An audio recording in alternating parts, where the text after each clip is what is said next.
It's no secret that the latest installment in the Five Nights at Freddy's franchise, Secret of the Mimic, is full of lore that's been talked about by thousands of theorists to this point.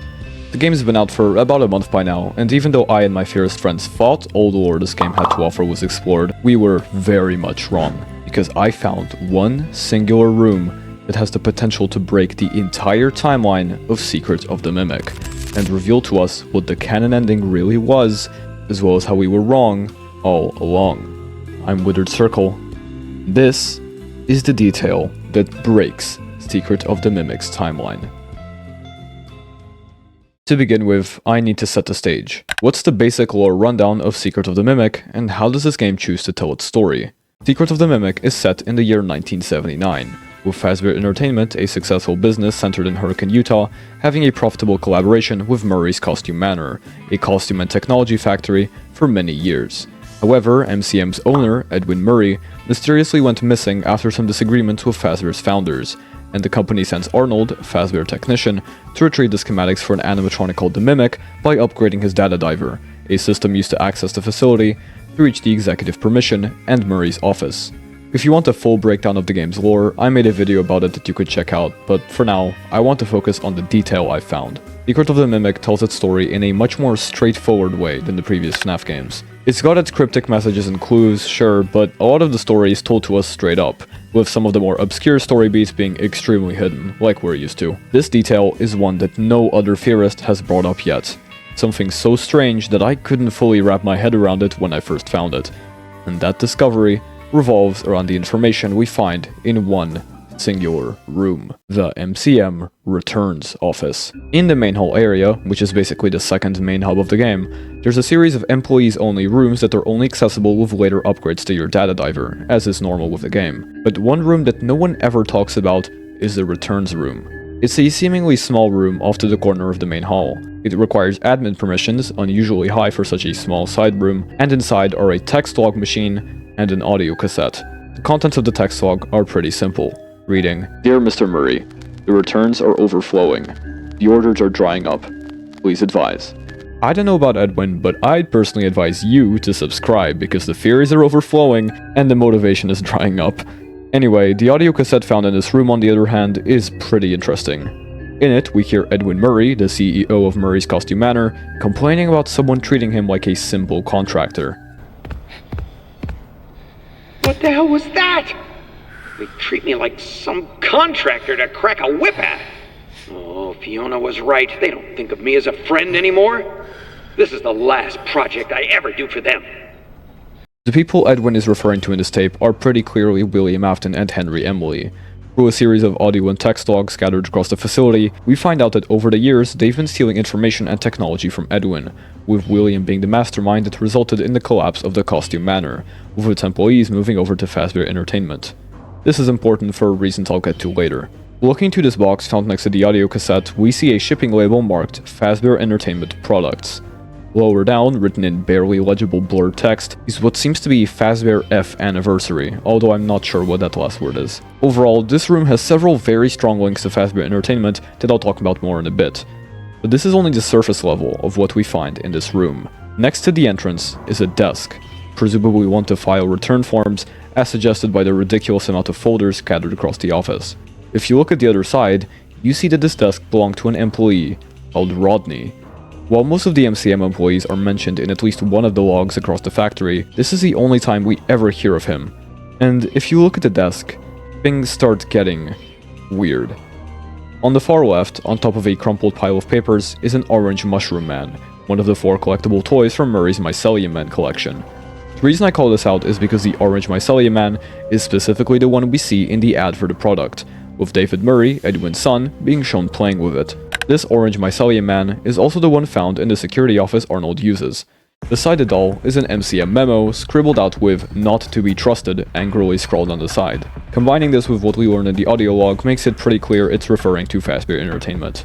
But this is where it gets insane. On the other side of the desk is a note written on MCM brand paper, reading, "I had a strange sensation yesterday. It was like deja vu, like certain events had happened 5 or 6 times before. But then the sensation was gone, and I got back to work. Sometimes I wonder if something is wrong with me, but I don't have time for those questions. For those of you who don't know, déjà vu means a strangely familiar yet impossible sensation, like a vague memory of something that's never happened before. No one knows for sure why it happens, although there's many theories about it, but the point this note is trying to tell us is that one of the people related to MCM is looping events over and over again.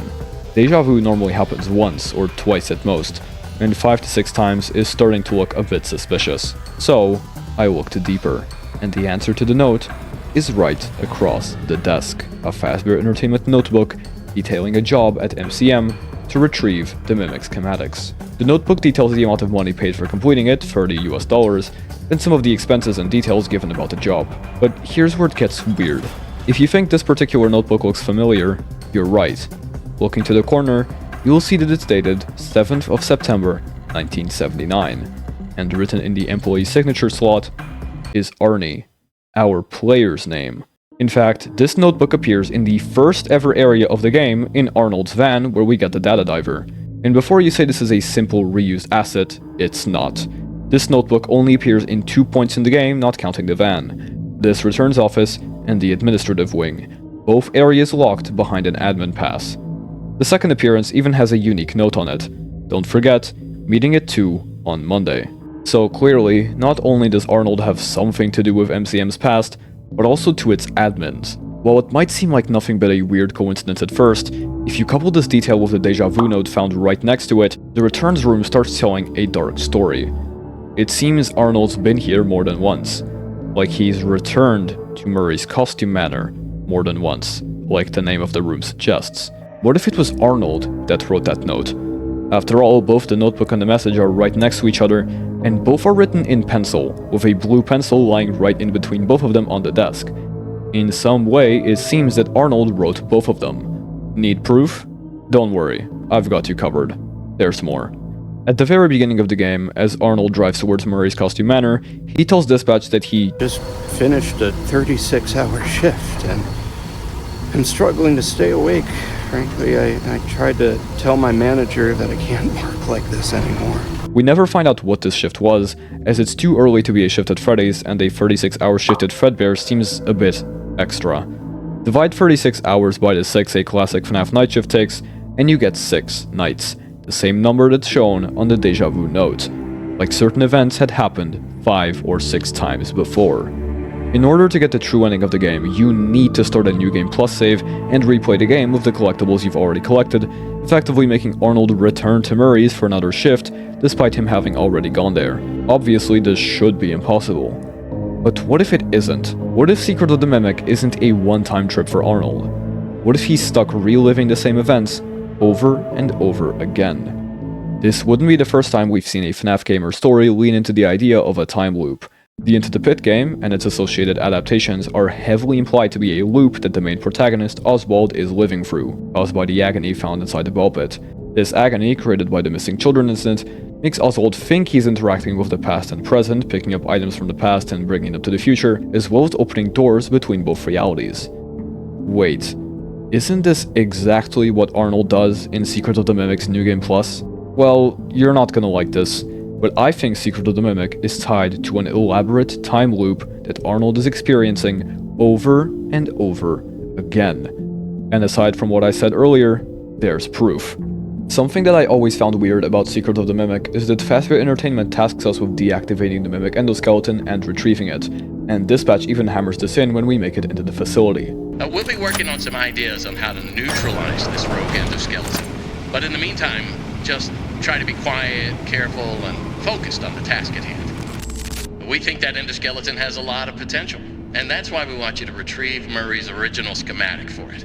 And after you find that schematic for us, we can certainly try to maybe find a way to probably save your life from it. Get that schematic, and with some luck, you can deactivate that endoskeleton and collect it for us as well. I can just smell that $25 gift certificate, can't you? The weird part is, Arnold never actually does this. At no point in either of the game's 2 base endings does he even come close to deactivating the Mimic.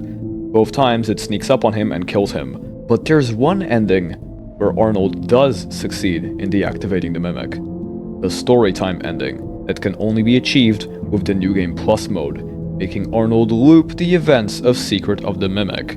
And pay close attention to the description of the achievement we get after obtaining this ending. Fix what is broken. This is the ending where we fix and extract the mimic, and the ending where Arnold finally manages to escape Murray's costume Manor. But I know what you're thinking. This is a huge stretch, but trust me, it really isn't. Let me explain. Let's use Into the Pit as our example of a time loop. It's established that entering this time loop causes the victim to mix up the past and present, just like Arnold does with the New Game Plus mode. It's also established that time loops like the ball pit come about as the result of a tragedy creating a large amount of agony, like the missing children incident, or David's death. One easy way to tell if something produced a large amount of agony is to see if this tragedy produced what I call an agony being. Essentially, Golden Freddy from FNAF 1 and Pit Bonnie from Into the Pit are both agony beings created by the missing children incident. They're both paranormal, supernatural shells based on the tragedy, with Golden Freddy being based on the suit Cassidy got stuffed into, and Pit Bonnie originating from Spring Bonnie, the suit William Afton used for the murders.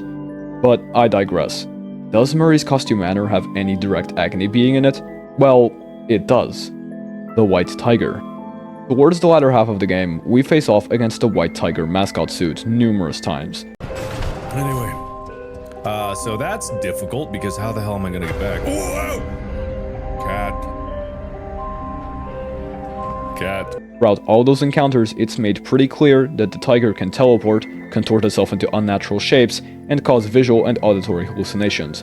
All things that Golden Freddy and Pit Bonnie can do, and no other animatronic in the franchise with these attributes can. Ladies and gentlemen, David's White Tiger is an agony being spawned from every single bad thing that happened at Murray's costume Manor. Every spring lock failure, every death, every time Edwin Murray lashed out against the M2 endoskeleton, all here in one ghostly shell. The Tiger. And even apart from that, MCM is very clearly haunted. There's tons of paranormal events outside of the mimic, like voices from the walls, random banging noises, animatronics turning on by themselves, cutouts randomly activating, and flickering lights that the player can encounter on a normal playthrough. Most of these are things described to have happened within Freddy Fazbear's Pizza after that night in 1985. But anyway, my point. It's clear that MCM is full of agony and has itself a distinct agony being, just like Freddy Fazbear's Pizza, and how that location has a time loop area, that being the ball pit. But how would this MCM time loop even work? And is there more proof of it happening? Let's get into it. First off, I know what your first question is. What is my explanation for the notebook and the "don't forget meeting at 2 on Monday" note in the admin wing? Well, I think that just like Into the Pit, Arnold wasn't actually an admin at MCM, and he didn't actually have a meeting with Edwin either. Instead, he was filling the role of someone else in the hallucination. In Into the Pit, it's drilled into our head over and over again that someone is missing, that something is wrong, that someone being Foxy. We're told by the book and game that Foxy is nowhere to be seen, and that his associated dead kid Fritz is absent in some way as well. In that story, Oswald substitutes Fritz, filling in his shoes in the hallucination. So, who is Arnold filling in for in MCM? Well, I think it's quite simple. Arnold is filling in for a different employee. One who already got the admin permissions, who already worked at MCM, and who later left to join Fazbear Entertainment. Rodney. Now, before you leave a dislike and click off, let me explain. Both instances of Arnold's notebook are tied to admin exclusive rooms. You can't enter the returns or admin wing rooms without that permission on your data diver. Now, as implied by the logs, William Afton and Henry Emily frequented Murray's costume Manor when it was still active, and they're even mentioned in the audio log found in the returns room. The note next to the first instance of Arnold's notebook in that room says "not to be trusted," referring to the Fazbear Entertainment founders. And the note on the second one refers to a meeting, likely a private one between William, Henry, Edwin, and the other admins. Throughout the game, we see several logs sent by William Afton to MCM employees, urging them to leave the company and join Fazbear, but we rarely see anything from any other admins. Every log and audio we get about them usually ignores their status and their role in the company, that being the second most important role in the entire factory. I think it's quite likely Arnold is filling in the shoes of a previous MCM admin in this weird hallucination he's having while in the Manor. After all, since all this imagery is tied to admin rooms, it would make sense for the person he's replacing to be a company administrator, specifically the one who worked at the returns office, where we find a note who's never mentioned anywhere else in the game: Rodney. The room we find most of this info in being called Returns, and the entire New Game Plus option even existing, makes this connection weirdly strong. It's as if the game wants us to know Arnold always has the option to return to the facility and start again. One thing I noticed while playing is that if you complete the moon.exe minigame and get the glitched permission, then come back in New Game Plus, Arnold will keep the glitched permission, which is usually an endgame item, further strengthening the idea of Arnold looping the story of Secret of the Mimic over and over again. After all, you can spam New Game Plus forever and just never end. Now, do I think this is what the entirety of the game is about? Honestly, probably not. But I am convinced that Stillwell and Scott were trying to tell us that New Game Plus wasn't just a way to get people to play the game again, but rather a clue as to what Secret of the Mimic is all about. Because if this loop theory is true, it's quite likely that the storytime ending is the true conclusion of FNAF Secret of the Mimic. While many ruled it out because it would be impossible for Arnold to come back to MCM already equipped with the collectibles and logs, the notebooks and notes make it possible for him to have looped these events while stuck in this agony time loop, much like Into the Pit, that allows you to go back into the game and complete it after beating it for the first time. Whether the books and the Into the Pit game are canon or not, that doesn't matter. This universe and the books universe abide by the same rules, so the rules of the Into the Pit game apply to Secret of the Mimic. So, the storytime ending being the true Secret of the Mimic ending is actually back on the table. But is that the case? In fact, is this entire time loop theory even plausible? I'll admit, this isn't perfect. While there's good indicators that Secret of the Mimic is a time loop through the evidence I stated, there's not really a lot to explain why. Sure, there's a lot of agony in the place which matches Freddy's, and the location has an agony being too, but it's not foolproof. Also, it's completely possible that the notebook is a reused asset. See, it would make sense if it were to be blank, but that signature being there, while weird, could just be a mistake, right? Well, I think that while that could be the case, the deja vu note is an extremely important detail, especially given where in the game we find it and the items associated with it. Information about the Fazbear Entertainment administrators and the company itself, Arnold's bosses, an orange mycelia man, one of the few pieces of decor in Arnold's office, a blue pencil used to write both the note and the notebook information, and the admin permission itself. While this could be a simple reused asset, I really don't think it is. There's not many instances of reused assets in this game, unlike Security Breach, and there seems to be a lot more intentional environmental storytelling in this one than its predecessor. I think that purely because of the note and the place we find it in, this is plausible, in some way. I'm just not 100% sure how yet. As for the storytime ending now being a plausible ending choice, I think it makes sense. Our task was to deactivate the Mimic, and this is the only ending where Arnold gets closure and actually does that. Plus, the description, fix what is broken, would imply that the Mimic has been fixed and is being taken to Fazbear Entertainment, now cured of its agony. But not completely. Overall, this entire chain of evidence is very strange, and definitely worth thinking about more. The details seem to line up very well, but of course it's not perfect. But what do you think? Let me know in the comments, without bullying me preferably, and I'll do my best to reply. So, in conclusion, the Returns Room definitely has a lot to tell us. Through the Fazbear Entertainment memorabilia scattered around it, and the weird note on the desk, we learn a lot about the potential loop Arnold might be living through, somehow taking the place of MCM employee Rodney in an endless hallucination. Time loop or not, this room is not talked about enough, and has some very interesting details that are definitely worth discussing more. I might do that on a stream or something, I'm just not sure. Thanks for watching. I hope you enjoyed the theory, and please like and subscribe if you did, and I'll see you all in the next one. Bye.